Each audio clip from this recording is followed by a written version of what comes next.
ከሆሳዕና ማግስት እስከ ትንሣኤ ዋዜማ ያለው ሳምንት ሰሞነ ሕማማት ይባላል። በዚህ ቅዱስ ሳምንት የጌታችን የመድኃኒታችን ኢየሱስ ክርስቶስ መከራ፣ ሞትና ለሰው ልጆች ያሳየው ወደር የሌለው ፍቅርም ይታሰብበታል። በእያንዳንዱ ዕለትም ቤተ ክርስቲያን የምታስባቸው ታላላቅ ምስጢሮችና ትርጉምም አሏት።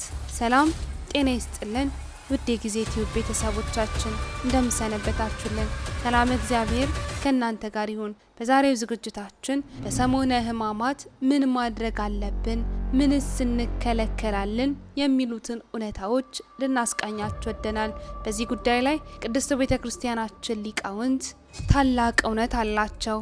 ርዕሰ ሊቃውንት አባ ገብረ ኪዳን እንዲሁም ሊቀ ሊቃውንት ስምዐ ኮነ መላክ በዘልማድ በሰሞነ ሕማማት የምናደርጋቸው የምናከናውናቸው ተግባራቶች ልክ አይደለም፣ በዚህ መንገድ ሰሞነ ሕማማትን አሳልፉ ሲሉ ይመክሩናል። እስከ ዝግጅታችን ፍጻሜ ድረስ አብራችሁ ቆዩ።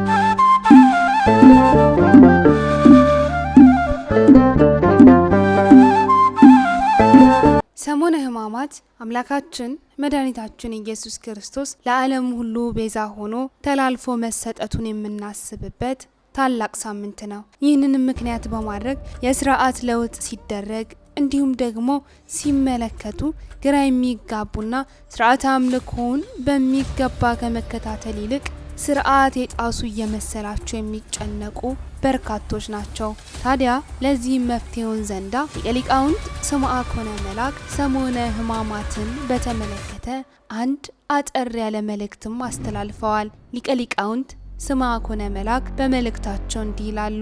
በሰሞነ ሕማማት በርካቶቻችን የስርዓት ለውጥ ወይንም ደግሞ ቅድስት ቤተ ክርስቲያናችን ይህንን አታድርጉ ስትለን ግራ እንጋባለን።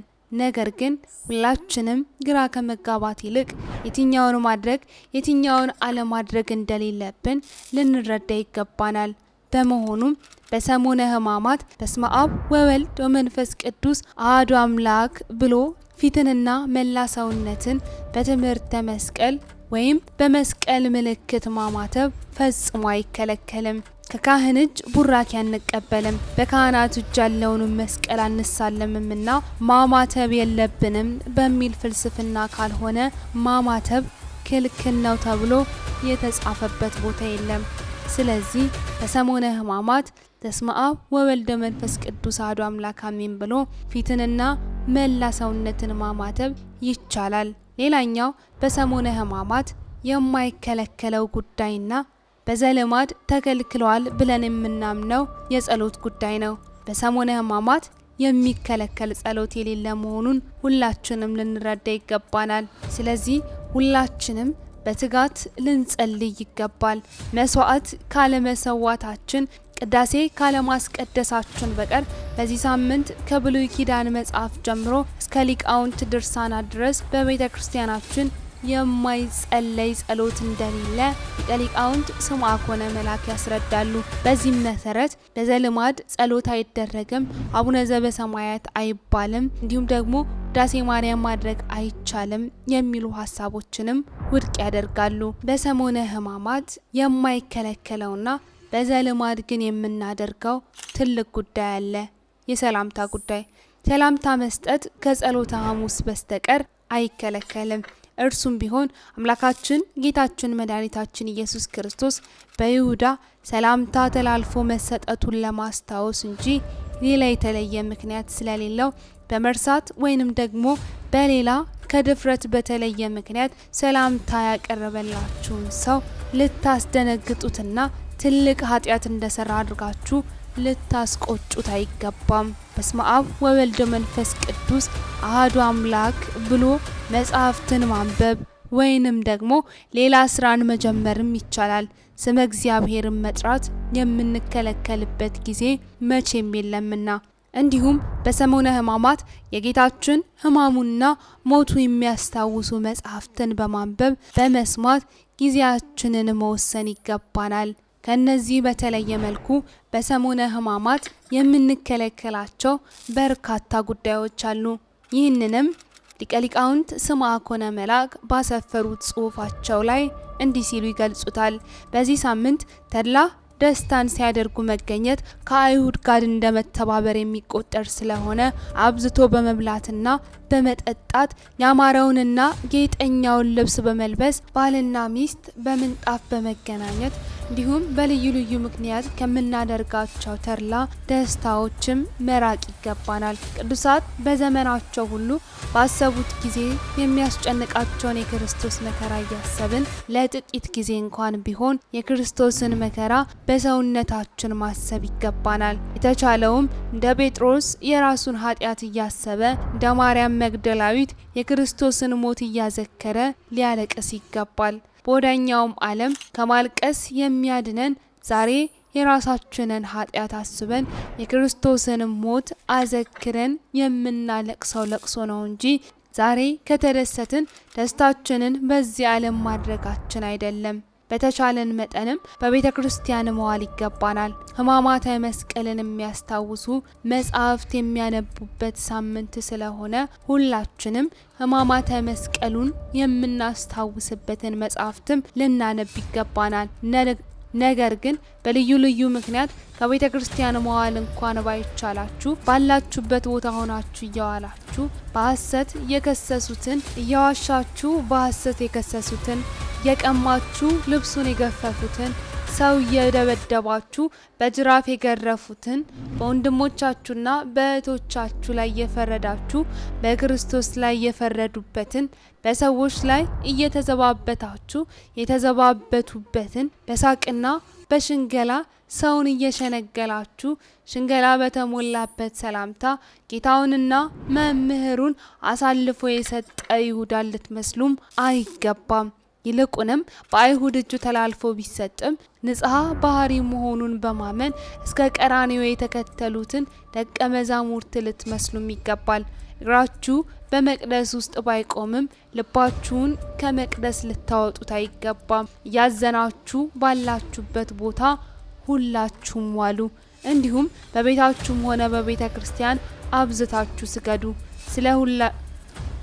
ስለ ሁላችንም ቤዛ የሚሆን ክርስቶስ በፊታችን መስቀል ተሸክሞ ሲወድቅ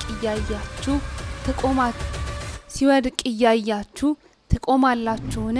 አይሁድ ገርፈውት አንድ ጊዜ ወደ ምድር በወደቀ ጊዜ ለወደቀው መውደቅ ዘመናችንን ሙሉ ብንወድቅ ብንነሳ ውለታ መክፈል እንችል ይሆንን? ቅዱሳን ሳያቋርጡ ሲሰግዱ የሚኖሩለትን ክርስቶስ በፊታቸው በአይሁድ እጅ እየተገፋ መስቀሉን እየተሸከመ ሲወድቅ በአይነ ሕሊናችን ስለሚያየው ነው። እየወደቅን እየተነሳን መከራ ሞቱን በሰሙነ ሕማማት የምናስበው። ስለዚህ በሰሙነ ሕማማት ሁላችንም ልንሰግድ መከራ ሞቱን ልናስብ ይገባል። እንዲሁም በስንክሳር ተጽፎ የምናገኘው ዜና ሞታቸው እየሰገዱ ሳሉ ሞት ነፍሳቸውን ከስጋቸው ለይቶ እንደሚወስዳትና ለስግደት ታጥቀው እንደተንበረከኩ እንደሚገኙ ይነገራል። ስለሆነም የተሰቀለውን ክርስቶስ የሚያስብ ሰው ለሰውነቱ እረፍትን አይሻም። እንዲሁም ከሁሉም ሰው ጋር ፍቅርን አድርጉ። ሰውን ለመውደድ ምክንያት አታበጁ። ክርስቶስን አሳልፎ የሰጠው ይሁዳ ወዳጄ ብሎ ሲጠራው አትሰሙትምን? እግዚአብሔር አምላካችንም እኛን ያለ ምክንያት እንደወደደን እኛም ያለ ምክንያት ሰውን መውደድ ልንለምድ ይገባናል።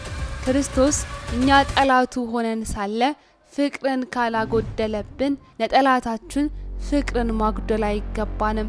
ክርስቶስ ይሁዳን ወዳጄ ብሎ ከጠራው አንተም ይሁዳዎችህን ወዳጄ ብለህ ጥራቸው።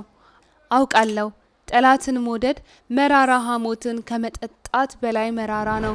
ነገር ግን እኔም ለይሁዳዎቻችን ፍቅርን እንስጥ ማለቴ መራራ ሐሞትን የጠጣ ክርስቶስ እንምሰለው ማለቴ ነው። ለሁሉም መስጠት በምትችሉት መጠን ስጡ እንጂ አትቀበሉ፣ ከሚቀበል ይልቅ የሚሰጥ ብፁዕ ነውና። በመስጠታችሁ ብፁዓን ተብለው ወደ እግዚአብሔር መንግሥት ከሚገቡት አንዱ እንሆን ይሆናል። ምናልባትም የምትሰጡት ገንዘብ ባይኖራችሁ ዕዳ የሆነባችሁም ቢሆን ገንዘብ ለሰጧችሁ ባለጠጎች የምትሰጡት ጸሎት ሊኖራችሁ ይገባል። ከምንም ጊዜው በበለጠ ስጦታ የተቀበልንበት ሳምንት መሆኑን እያሰባችሁ አንዳች የምንሰጠው ስጋዊም ሆነ መንፈሳዊ ስጦታ የሌለን ባዶ መሆናችንን እያሰብን ከሁሉም በላይ የሆነውን ስጦታ የጌታን ስጋና ደሙን ተቀብለን ሰሙነ ሕማማትን ልናሳልፍ ይገባል በማለት ሊቀ ሊቃውንት ስምዐ ኮነ መላክ የቅድስት ቤተክርስቲያናችን ታላቅ ሊቅ ሰሙነ ሕማማት ላይ የሚከለከሉ እንዲሁም ደግሞ ማድረግ የሚገባንን ነገሮች እንዲህ ባለ መልኩ ተንትነው አስቀምጠውልናል። እንዲሁም ታላቁ የቅድስት ቤተክርስቲያናችን ሊቅ ርዕሰ ሊቃውንት አባ ገብረ ኪዳንም ስለ ሰሙነ ሕማማት እንዲህ ይሉናል። እንዲሁም ርዕሰ ሊቃውንት አባ ገብረ ኪዳን በሰሙነ ሕማማት ማድረግ ያለብንን እንዲሁም የሌለብንን ነገር እሳቸውም እንዲሁ በመልእክታቸው አድርሰውናል። ሊቀ ሊቃውንት አባ ገብረ ኪዳን እንዲህ ይላሉ። በሕማማት ክርስቲያኖች ምን ያደርጋሉ ሲባል ራሱን ለሰጣቸው ጌታ ራሳቸውን ይሰጣሉ። በዓይናቸው በጎ ነገር ብቻ ከመመልከት ውጪ ለስጋ የሚሆንን ነገር ባለማየት፣ በጆሮ ለስጋ የሚሆንን ነገር ባለመስማት፣ እግር ወደ ስጋዊ ነገር ባለመሄድ፣ አንደበት ስጋዊ ነገርን ባለመናገር፣ ለሰውነታችን የሚገባውን ስጋዊ ጌጥ ባለማብዛት፣ እንዲሁም ሰውነትን መንከባከብ፣ በምቾት ስራ ላይ መኖር፣ ምግብ አጣፍጦ መመገብ፣ ዋዛ ፈዛዛና ጨዋታ እንዲሁም እንዲህ አይነቶችን ሁሉ ትቶ ለኛ ብሎ ራሱን ለሕማም ለሞት ራሱን አሳልፎ ለሰጠ ጌታ ራሳችንን መስጠት የምናደርግበት የስጦታ ሳምንት ነው። የምንሰግድበት የምንጸልይበት፣ ምእመናን በቤተ ክርስቲያን ተገኝተው ቀኑን ሙሉ ሲሰግዱ የሚውሉበት፣ በእኛ ስደት ኃጢአታችን ይደመሰስልናል ብለን አይደለም፣ የእኛ ስራ ያጸድቀናል ብለንም አይደለም። ይህን የምናደርገው ራሳችንን ለመስጠት ነው። ለኔ ብለህ ወደክ፣ ወይኔ እኔ ትቢያ ልሁንልህ። ለኔ ብለህ ተደፋ፣ ወይኔ እኔ ልደፋልህ። ለኔ ብለህ ተገረፍክ፣ ወይኔ እኔ ልገረፍልህ ብለን ራሳችንን ለጌታ ፍቅር የምናሳይበት ሳምንት ነው። ሁልጊዜም ይህንን ማድረግ ይገባናል። ነገር ግን እለቱን ለማሰብ ክርስቲያን ሁልጊዜም ኑሮውን ሁሉ በክርስቶስ ፍቅር የታሰረ ነው እንጂ ዓመቱን ሙሉ እሱን ትተን ለሳምንት የክርስቶስ የምንሆንበት አይደለም። ይበልጥ ደግሞ በዓል ወስነን የምናሳይበት የምንገልጥበት ያቺ ቀን የማትረሳ መሆኗን የምናሳይበት ጊዜ ነው ማለት ነው። በዚህ ሳምንትም ባልና ሚስት አብረው አይተኙም። ሁላችንም በእንባ ሆነን ልናለቅስ ይገባናል። 318ቱ ሊቃውንት በፍትሐ ነገሥት ሲነግሩ በሕማማት የሚደሰት ሰው በትንሣኤ ሊያለቅስ ይገባዋል ይላሉ። በዚህ ሳምንትም ድግስ የለም። ይህን ሁሉ አስበን ከጌታ ጋር የምንታመንበት ሳምንት ነው። ከጌታ ጋር የምንታመምበት ሳምንት ነው። ከክርስቶስ ጋር የታመመ ሰው ከክርስቶስ ጋር ይነሳልና። ውድ የጊዜ ቲዩብ ቤተሰቦቻችን ለዛሬ ያዝንላችሁ ዝግጅታችን የሊቃውንቱ ምክር እንዲሁም በሰሙነ ሕማማት ማድረግ ያለብንና ማድረግ የሌለብን ነገር ያስቃኘናችሁን ይመስላል። በሰሙነ ሕማማት ሁላችንም ይህንን ተግባር እየፈጸምን እንዲሁም ከላይ ከጠቀስናቸው ተግባሮች እየተቆጠብን ልናሳልፍ ይገባል እንላለን። ሰናይ ጊዜ ለእናንተ ተመኘ።